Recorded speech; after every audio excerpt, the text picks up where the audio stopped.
도메인 주소 설계 서컬은 5장 간단한 비즈니스 로직 구현 내용 설명해보도록 하겠습니다. 이번 장의 내용은 트랜잭션 스크립트랑 액티브 레코드에 대한 개념이 나오고요. 그 개념의 장단점이랑 어떠한 상황에서 사용할 수 있는지에 대한 설명도 나오고, 그래서 이 케이스의 단점이나 부족한 부분이 있으니 그 부분을 좀 더 만족시켜 줄 수 있는 방법이 복잡한 비즈니스 로직 구현에 있다라는 것도 암시하는 내용을 마무리로 하는 장의 내용이 되겠습니다. 그러면 한번 살펴볼게요. 개요예요. 비즈니스 로직은 소프트웨어에서 가장 중요한 부분이다. 소프트웨어를 구현하는 이 기타하다. 하위 도메인마다 전략적 중요성과 복잡한 정도가 다르다. 그렇죠. 그래서 이걸 구현할 수 있는 간단한 비즈니스 로직을 구현하는 두 가지 방법인 트랜잭션 스크립트와 액티브 레코드 중에 첫 번째인 트랜잭션 스크립트부터 알아보도록 합시다. 자, 본 프레젠테이션으로부터 단일 요청을 처리하는 여러 포지션을 모아서 비즈니스 로직을 구현하라. 비즈니스 로직이란 게 복잡한 로직이니까 하나의 포지션으로 해결될 수 있는 케이스가 별로 없겠죠. 그러니까 여러 포지션을 절차지향적 방식으로 나열을 해서 해결하는 방식이 트랜잭션 스크립트입니다. 자, 퍼블릭 인터페이스는 사용자가 실행할 수 있는 비즈니스 트랜잭션의 모음으로 볼 수 있다. 트랜잭션은 정보를 검색, 수정 또는 둘 다 할 수 있다.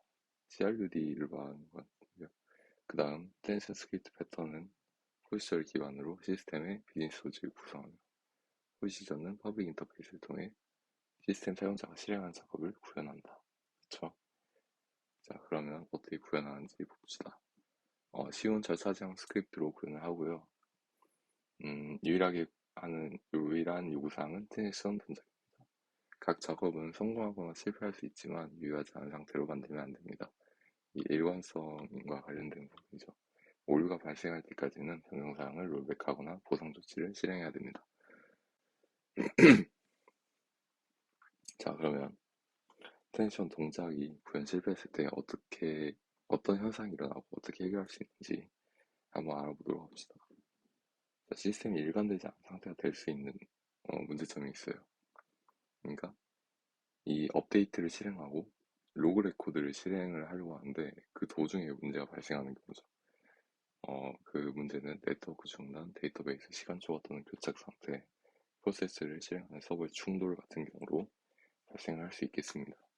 이러한 케이스들은 트랜잭션을 만들어서 해결할 수 있다고 하네요. 스타트 트랜잭션으로 트랜잭션을 만들죠.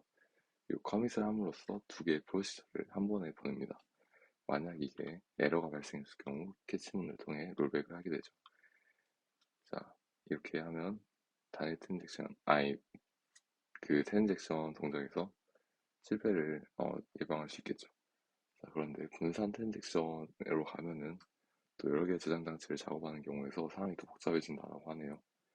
분산 트랜잭션, 최신 분산 시스템에서는 데이터베이스의 데이터를 변경한 다음 메시지 버스에 메시지를 발행하여 시스템의 다른 컴포넌트의 변경사항을 알리는 것이 일반적이다. 가장 흔한 예로 마이크로 서비스를 들 수 있겠죠. 카프카를 통해 메시지 버스 해서 다른 컴포넌트인가 다른 무언가에게 전달을 하는 그런 구조죠. 유저 업데이트를 마치고 메시지 버스에 메시지를 전송하기 전에 실패하는 경우 다른 컴포넌트는 메시지 버스에 메시지를 발행하는데 실패했다는 알림을 받지 못합니다. 실패했다는 알림조차도 받지 못하니까 이제 잘못된 로직으로 그 트랜잭션은 다른 컴포넌트는 실행하겠죠. 그러면 이제 일관성이 어긋나는 아주 큰 피해를 입게 됩니다. 자, 그다음 암시적 분산 트랜잭션, 이거는 제가 봤는데 그지? 일단 보도록 합시다. 계속 메서드가 수행하는 모든 작업을 하나의 데이터베이스에 있는 하나의 테이블에서 하나의 값을 업데이트, 그쵸?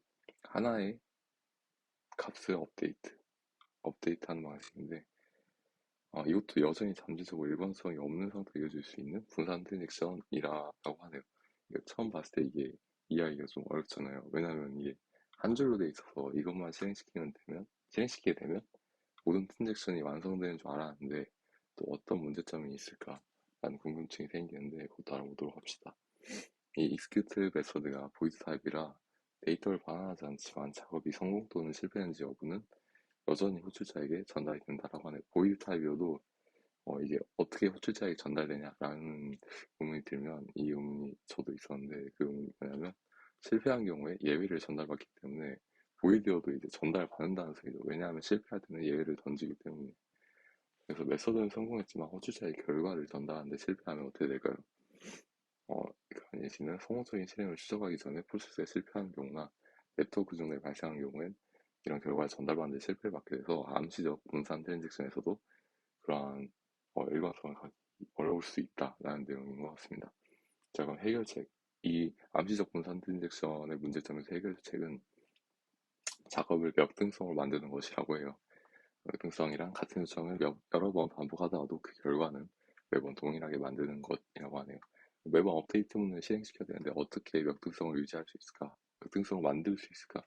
라는 내용의 좋은 해결법을 제시해 주셨는데 호출자는 먼저 현재 값을 읽고 로컬에서 증가시킨다.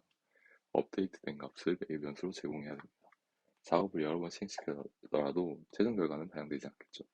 왜냐면 이제 암시적 분산 트랜잭션에서는 이걸 실행할 때마다 비트를 일씩 올려요. 근데 이제 여기 매개 변수로 받아오니까 이 매개 변수로 그 비지트라는 컬럼을 업데이트 시키는 것이므로 여러 번 실행시키더라도 이 매개 변수 많은 비지트로만 값을 넣게 될 테니까 역등성 있게 만들 수 있게 되는 거죠. 자, 또 다른 방법은 낙관석 동시성 제어를 사용하는 것이라고 해요. 호출자는 카운터의 현재 값을 읽고 매개 변수 메서드를 전달합니다. 전달받은 메서드는 호출자가 처음 읽은 값과 동일한 경우에만 카운트 값을 업데이트 시키게 돼요.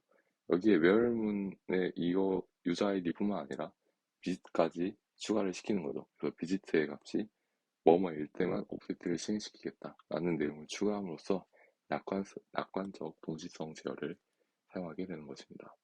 자, 테네시엄 스크립트를 사용하는 경우 비즈니스 로직이 단순한 지원 하위 도메인에 적합한 게 이제 트랜잭션 스크립트를 사용하는 경우이고요.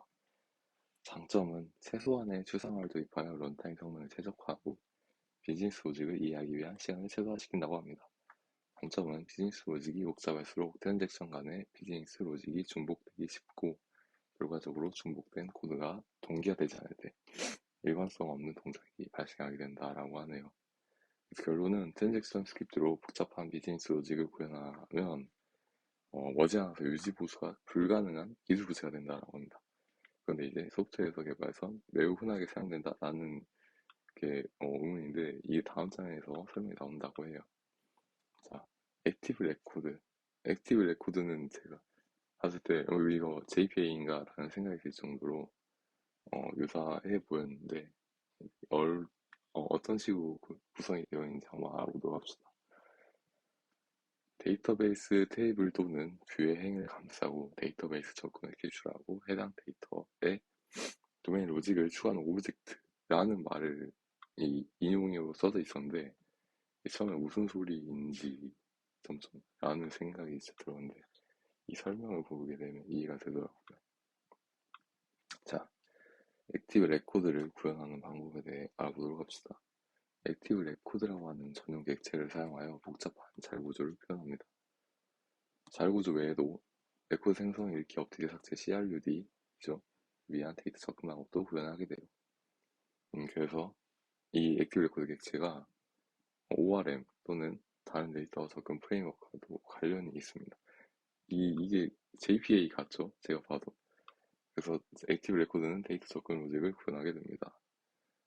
데이터베이스에 직접 접근하는 대신에 트랜잭션 스크립트가 액티브 레코드 객체를 조작해요.